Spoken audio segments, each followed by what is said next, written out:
Welcome to the Emblazing Leaders Vodcast. I'm your hostess, Dr. Talisa Sullivan. Join me as we hear from leaders across diverse fields around the world. We're going to go ahead and get started with Emblazing Leaders. Welcome, welcome, welcome. It's our probably maybe like our 9th episode, but this is the first one that is actually on Zoom. So I'm excited to have you from all the way where? Zambia? Yes. Okay, so I want to give you an opportunity. I want to tell our Emblazing leaders out there that we have Kwame here with us from Zambia. Well, I'm not sure that he's from Zambia, but he is in Zambia. So he'll tell you a little bit more about himself right now. So Kwame, tell us more about you and just introduce yourself to the Emblazing leaders out there.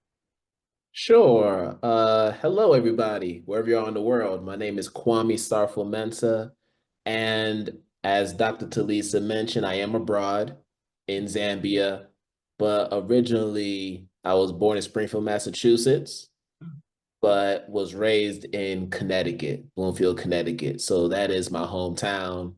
And I am the son of two parents who were born and raised in Ghana, West Africa. And after they graduated high school, they moved to the United States. So this is the late 60s, early 1970s. Wow. And they wanted to start a new life. And that's when they decided, hey, we're going to have 4 children. And that included myself. So I grew up in the States, but there was a period of time where I did live in Ghana as a teenager with my father and my younger sister. And I'll share more about that in a little bit. But just to talk a little bit about how it was for me growing up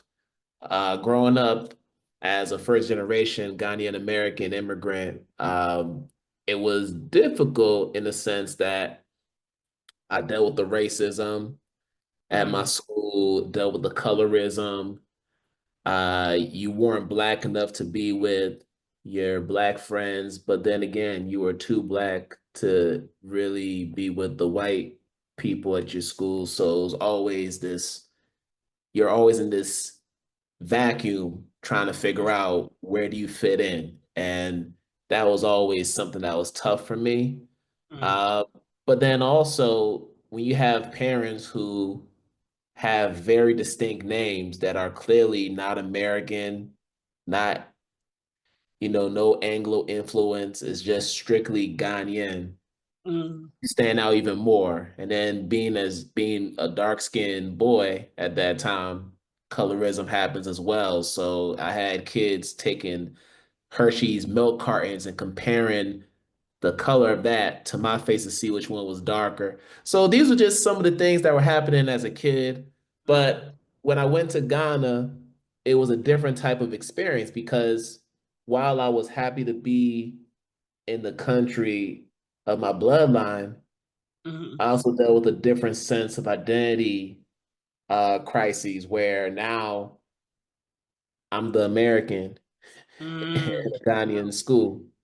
And you're not Ghanaian enough because you're not able to speak the language of your family or your homeland.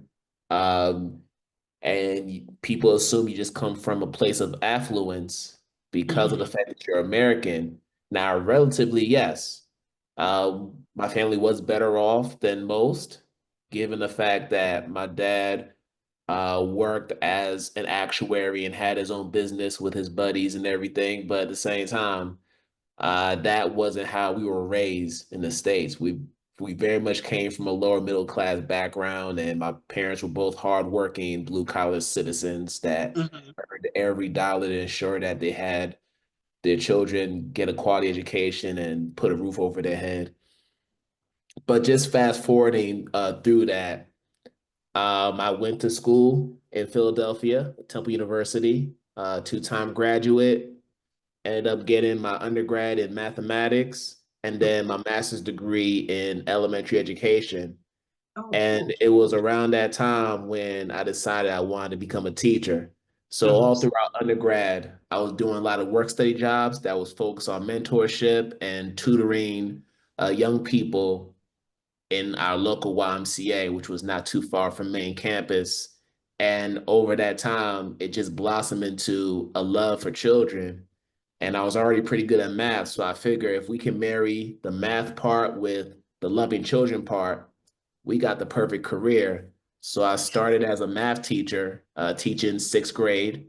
Did that for 4 years in a couple of charter schools in Philadelphia. And then eventually I moved to Boston, where I taught seventh and eighth grade math for another 5 years. And since we're on the Emblazing Leaders podcast, I did take on some leadership roles during my time as a full-time classroom teacher. So that's when I got my first taste of leadership. But Mm-hmm. then after a while, um, I said I wanted to do something different. So I started my consultancy, Identity Talk Consulting. Okay. And that's when I started to be a leader for teachers in terms of providing workshops, Mm-hmm. providing consultations, webinars, and other types of professional learning content to help elevate their practice. And that ultimately carried on once we moved abroad in 2019, when my wife got a job with the US Peace Corps. And I've been able to do this consultancy work while also taking on some other leadership roles in some international schools, um, doing the same thing for the past 5 years in Ethiopia, Sierra Leone, and now in Zambia. Here we are. Wow. You know what? Before we move on, what I want to be able to do is let our listeners know if they're interested in connecting with you. Where can they connect? How can they connect with you briefly? And then we can do that again towards the end. But Yeah. we need to be able to tap in. So, what is there a website that you can just throw out there, or something that you want to get out real quick that we can capture? Yes. So I do have a website. It'll be identitytalk4educators.com. That's a numeral 4 in the middle. And over there, you will get information about my services, my offerings in schools and organizations, as well as information about my other content, books, podcasts, everything. It's all on the website. Well, that's exciting. So I wanted to capture that information before we got started, because sometimes, you get started and you start talking and then you forget to capture the information about how can we reach this guy that, I mean, this seems unreal. So it sounds really good. It sounds super fun. So we will make sure to capture that in the video podcast too, so people get a chance to see that. I'm going to go ahead and get started. You heard something, leaders. You heard about Kwame. You heard some of the things that Kwame is doing and is up to. So I just wanted to make sure that we captured that. We're going to go dig into some questions. We want to What we want to do here in Emblazing Leaders is we want our audience to have some tips as they navigate the leadership space. And so I'm really big on that. I've had some experiences that I'm sure I'm going to write about. And I'm certainly using this as a positive platform to help people navigate through that. So we're going to start with the topic, navigating the leadership space. So, Mhm. I mean, can you tell me more about your leadership journey? You kind of mentioned it a little bit. If you could tell us more about your leadership journey, and what would you say has shaped you as a leader? If you can give us that information. Sure. So I would say my leadership journey started when I was a middle school math teacher in Boston Public Schools. Mhm. Um, I was one of those teachers that was coming at 5:30 in the morning and Mhm. leaving at 4 o'clock in the evening because I lived in the neighborhood where my school was located. So I was able to spend a lot of time with students, but also other colleagues. And I would say my leadership journey started when I recognized that my voice had influence. Mhm. So when you're in the trenches doing work in the classroom and the day-to-day that comes with teaching, as you're very familiar with, you don't realize how you influence other people until somebody points that out to you, Right. right? So I recognized that I was working at a level that wasn't that didn't compare to some of my other colleagues. So I was doing a little bit more than other people. Hmm. And my vice principal at the time took notice of that. And he's like, Kwame, like I know you just got out of school, but I need you to be a part of the instructional leadership team, ILT. And I'm like, well, I just got here. I'm still trying to get my feet wet. Now, mind you, I'm one of the few Black teachers in the building, and the vice principal was a brother. So he's telling me, I need you to join.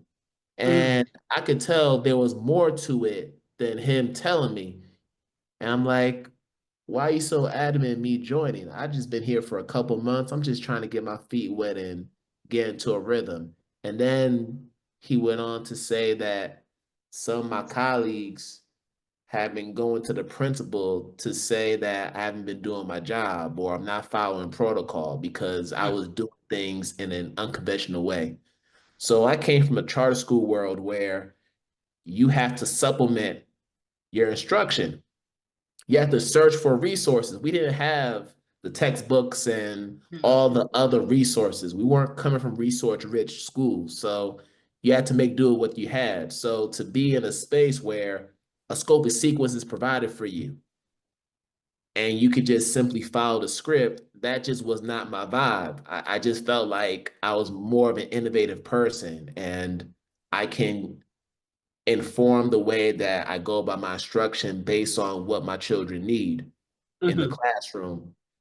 So that was a foreign thing for a lot of my colleagues. And that led me to have to explain myself to my principal and other people on the leadership team. So, anyway, after he tells me that, I'm like, okay, I got you. I'm going to go do instructional leadership team. And I ended up doing that for a good 4 years mhm, out of the 5 I was there. And then over time, there was an emergence of racial equity work that was taking place within my district. And of course, I was intrigued by it. So I started to take on some more leadership roles at the central office at our mhm. district. And that was something I was doing after school. So now you have central office folks recognizing who I am and they're reporting back to my principal. Wow. And then now they're like, hey, would you be interested in doing this opportunity? So as this is happening, I'm getting more and more opportunities to flex those leadership skills. So the last opportunity that I had before I left was this program called the Inspired Program, which Mhm, was organized by the Massachusetts Department of Elementary Secondary Education, DESE. And this was a program where they selected veteran teachers of color throughout the Commonwealth of Massachusetts. And our job was to serve as ambassadors for the state in terms of recruiting more teachers of color from targeted districts to come on and become teachers. So I was one of the first 35 teachers in the entire state to do that within that first cohort. So now I'm starting to do things at a state level and I'm going to different conferences, different convenings. And this is around the same time that I started writing my book and publishing it. So all these things were happening all at once. And I think the more I started to engage with different districts and deliver professional development and be that voice, the more I realized that I could do so much more than what I'm doing in the classroom. So I would say that that was the harbinger of my leadership journey. Wow, thank you. That gives us a lot of insight into your leadership. And, what a great way to kind of, like fall into line. Like the guy says, hey, I need you. And what you said was, I got you. And we appreciate that in leadership because sometimes they can't see the vision. And when we are pushing things forward, especially when it's unconventional, as you mentioned, people are like, well, we don't do it that way. This is how we do it. And so sometimes it kind of stays stagnant. And so getting in there and like ruffling a few little, I don't want to say ruffling feathers because I don't really like that, but just pushing the button, gives you an opportunity to really show leadership and to give people some more innovation and things like that. So we appreciate that. I want you to mention the title of your book because you mentioned that you had started writing a book. Can you mention the title of your book so that we can kind of look that up too? So, sure. So the name of my first book was called Shape of the Teacher Identity, 8 Okay. Lessons That Help Define the Teacher in You. So Okay. that was the first book that I wrote. Okay, cool. Yeah. I mean, if you have And another one, you can give us another one. and then I have another one that just came out 2 months ago called Learn to Relearn, Learning to Support relearn. Activity and Culture Affirming Classroom. Okay. So that's the second one that just came out. Okay, cool. Well, thank you for sharing that. I have another question for you. So we're going to talk about a little bit about experiencing triumph. You know, we talked a little bit about navigating the leadership space, but now just share, we're going to talk about experiencing triumph. And I'd like you to share an experience with us in managing up. So what strategies can you share with other leaders as they navigate managing up? And basically for our audience, I'd like to tell you, when we talk about managing up, we're saying if we're in a leadership role, and we want to really guide our leaders into hearing our voices, but for the purpose of, if we're working with kids, making sure that the kids have everything that they need. And how do we manage their leadership? I don't want to say manage their leadership, but how do we navigate their leadership style so that we can have them elevate? I think a big part of managing up is communication. So being able to have open and transparent communication, whether it's with your supervisor or with students in this context, Mm-hmm. and making sure that you're pointing out different competencies or attributes that they're exhibiting that are in alignment with being a leader. Because our young people, sometimes they don't see that they have leadership skills. Right. And maybe they've always exhibited it, but other people have framed it as being negative traits. Right. So if you're someone, for instance, who's outspoken, or you just like to talk a lot, some will look at it as a behavior issue. Mm-hmm. Others, like myself, will look at it as an opportunity for them to be a voice for others and to speak up. It's just a matter of providing opportunities for them to utilize that skill set. Mm-hmm. So I would say part of managing up is making sure that you're communicating those positive attributes to the people around you, but also creating opportunities for them to be successful Mm-hmm. using that skill set. And then I think another part about it too is building confidence, because Absolutely. there are people who don't realize what their potential is until they come across that right person that pushes it out of them. Mm-hmm. And I know for myself, I mentioned a story about my vice principal saying I should be a part of the ILT. Mm-hmm. And I was like, nah, nah, I'm not quite ready. I'm the new guy. There are people that have more tenure than me. But he's like, no, you need to be on it right now. Right. Right. If he didn't push me to take on the opportunity, I don't think I would be talking with you right now, honestly. Wow. But it takes individuals like that to recognize what kind of potential you have. So I would say with managing up, it's very important. Even as a coordinator, I was a teacher coordinator at international school, and there are teachers, we have some teachers who are phenomenal in what they do, but we don't always tell them how phenomenal they are. Right. Right. So the type of feedback that you give them has to be balanced. It can't be Absolutely. all good, but also can't be all bad. So you got to make sure you find a way to let them know that you're trending in the right direction. Mm-hmm. And I see the steps that you're taking to get better each and every day. Let's stay with that. Let's focus on that and keep building from there. Yeah, I love what you said. And so from the perspective that you're talking, it is, yes, your vice principal was managing up.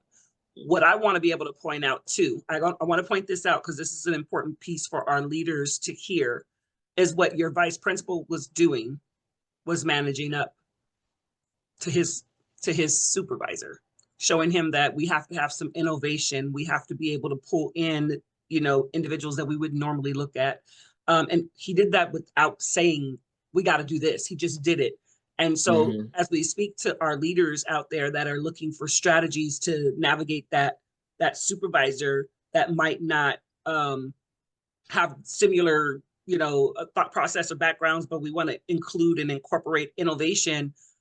I want our leaders out there, our listeners and our watchers, viewers, to know that we have to have strategies and tools to be able to maybe not say anything, but it's something we might do that might show the leaders that we work with how to like give that positive feedback without everything being negative or whatever. So I wanted to point that out, but I want to say thank you for your insight on that, and even for mentioning how we have to like balance.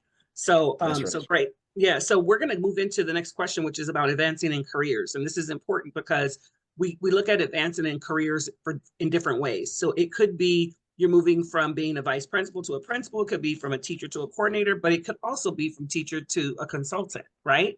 And so, or from a leadership position to a consultancy. So how have you leveraged networking and professional relationships to create opportunities for career growth?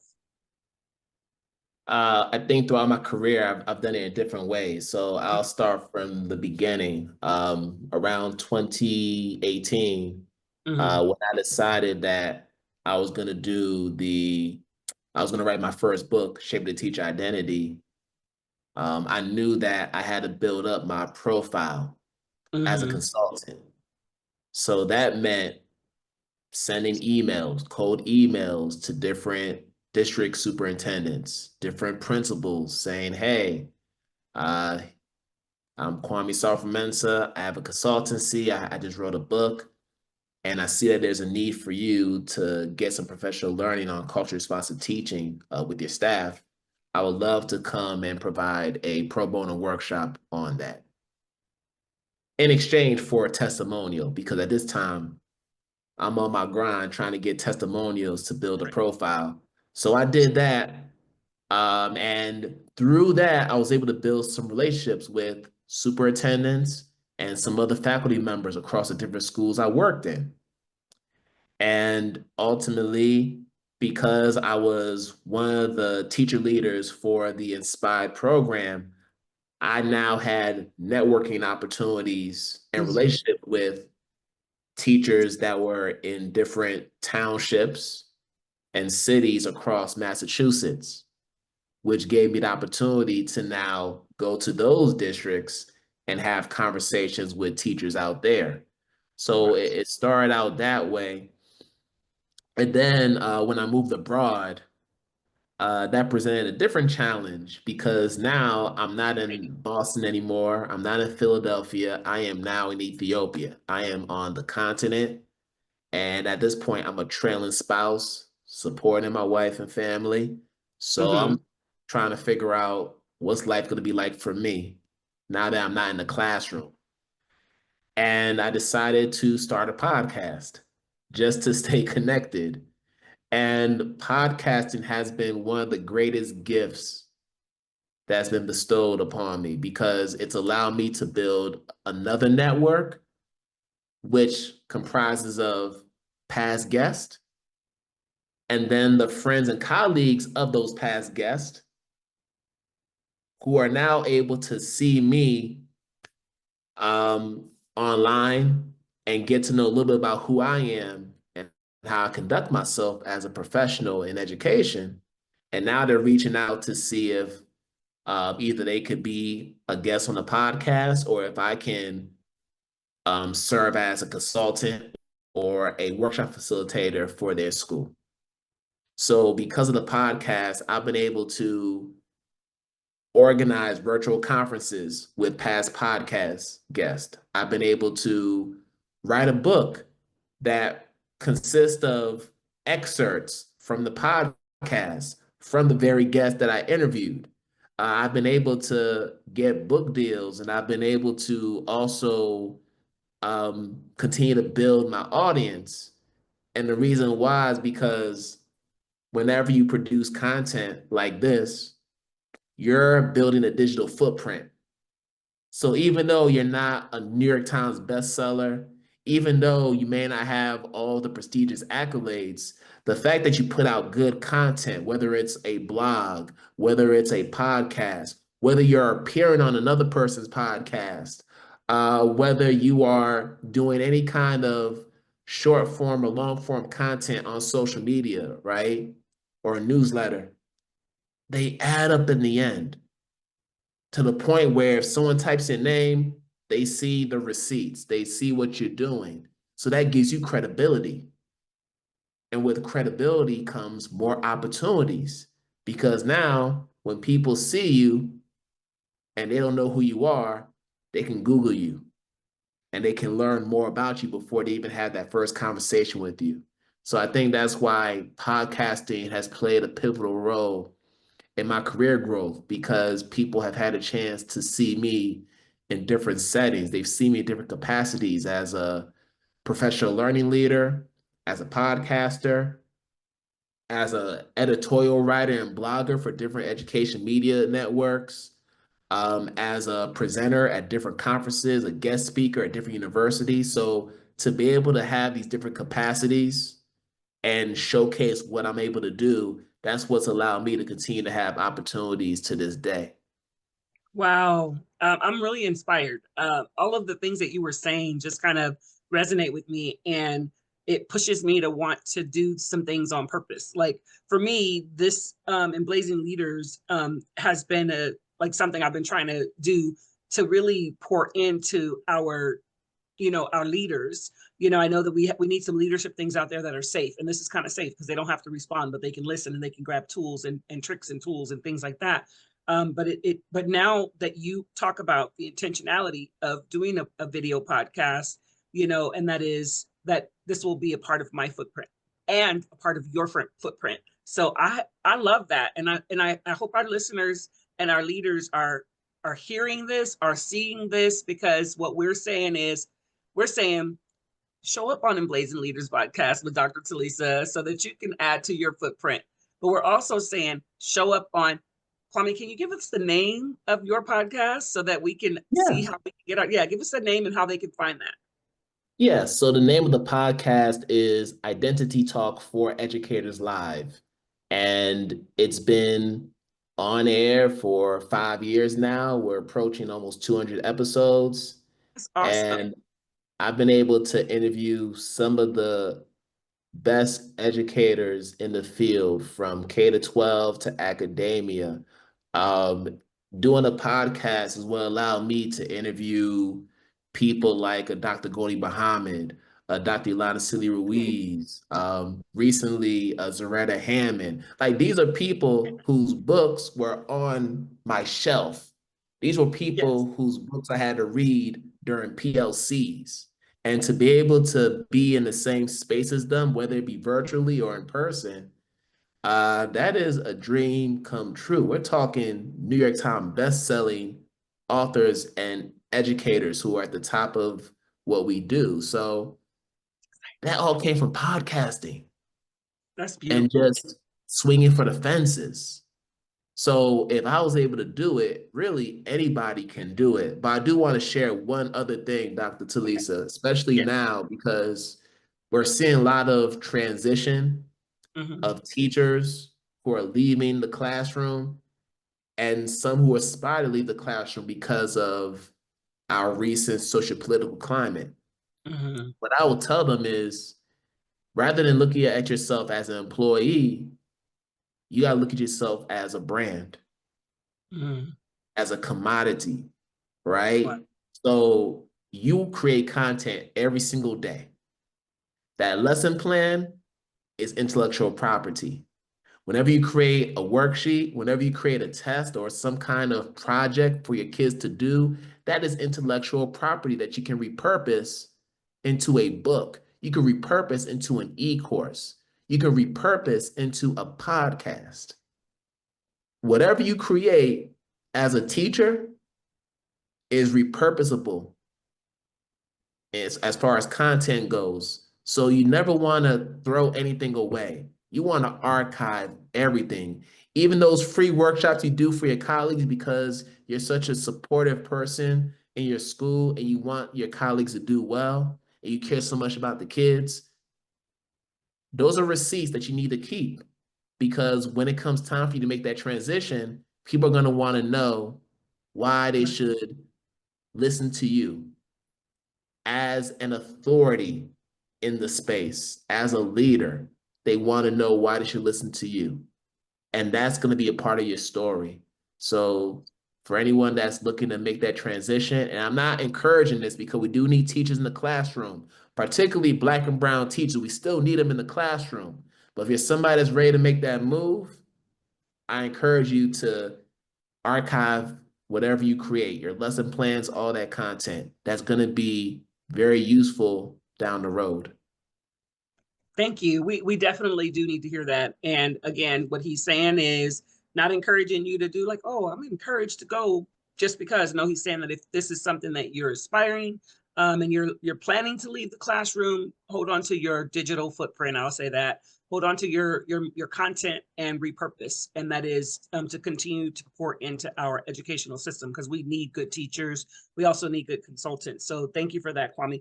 We have a few more minutes, and so I have a couple more questions for you that I want to. And I'm really sad because I don't want the time to end. I want to just continue the interview, continue. But we know that all good things come to an end. So we have a couple more questions. I'm going to just talk about, first, I'm going to talk about general insight, leadership insight. So how do you create an environment where honesty and transparency are valued, yet ensure that feedback is delivered with respect and empathy? I think you mentioned something about feedback before. So can you elaborate on how you create that environment? Sure. So I'll talk about what I did in my most recent job as a coordinator at international school. So I was responsible for overseeing the performance of 15 teachers at this school.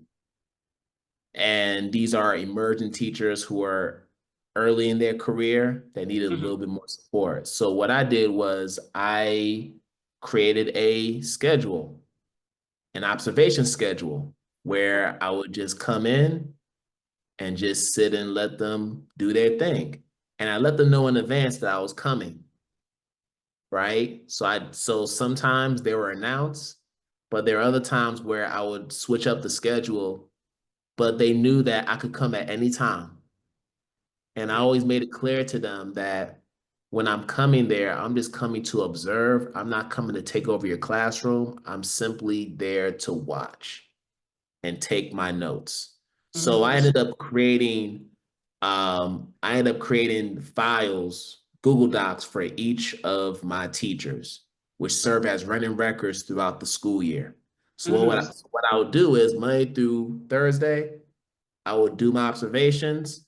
Friday, I'd meet with my teachers just to debrief what I saw, and there'll be an opportunity for them to, share how they're progressing, how they're feeling, but also to ask questions. So whenever I deliver the feedback, I always make sure it was balanced. I always make sure I led with the positive, then shared some of the areas of growth, then went back to the positive. So I kind of did like the sandwich. The feedback sandwich. I know there's a certain term for that, but that was my approach. The compliment sandwich. There you go, compliment sandwich. Thank you.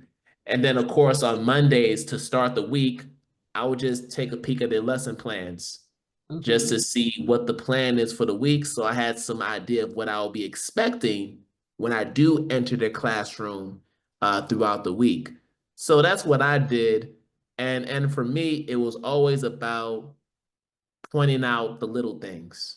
Yeah. Okay, I saw that you wrote out your objectives and you're due now before your kids arrived in the classroom. You save yourself 5 minutes of time. That's a win. I see that you were walking around the classroom, staying at close proximity to your students, so they knew that you were aware of what's going on and you're alert. That's a win.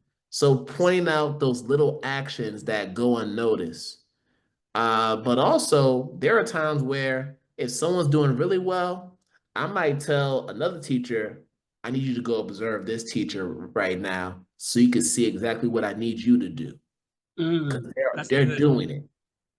So that's away from, so now I guess I'm managing up in this situation Right. Right. where I'm instilling confidence in one person while also providing support for another. Yes. So those are just some of the things that I was doing. And I think the one thing that allowed for all the teachers to buy in was the fact that I truly wanted them to succeed.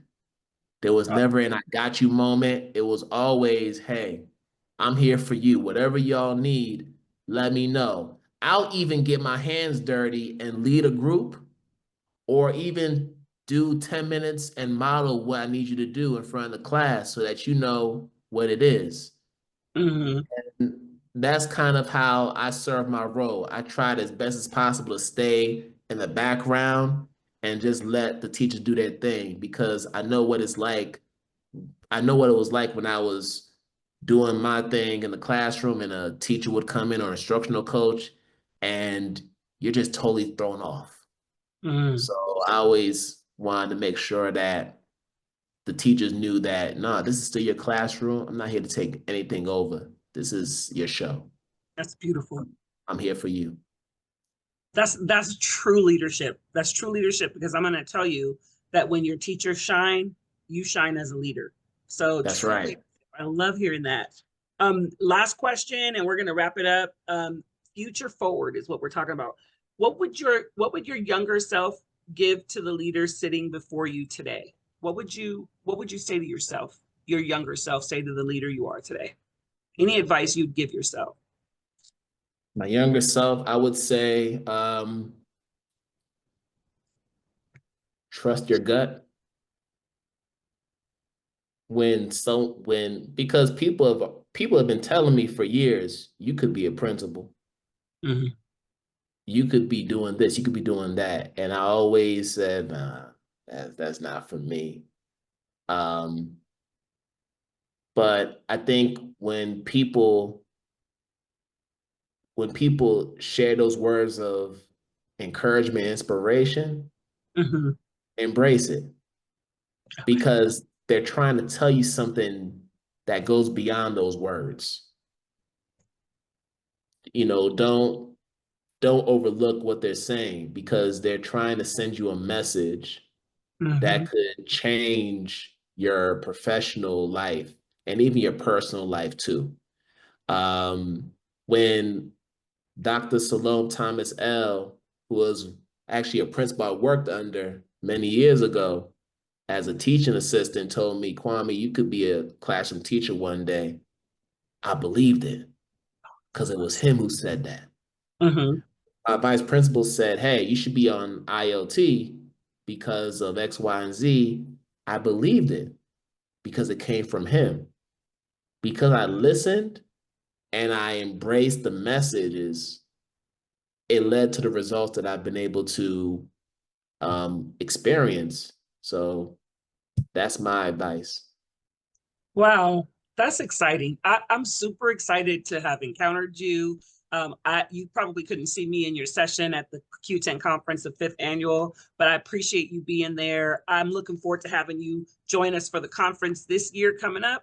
I encourage our listeners and our viewers to look for the information on the website about the Quantum 10 conference.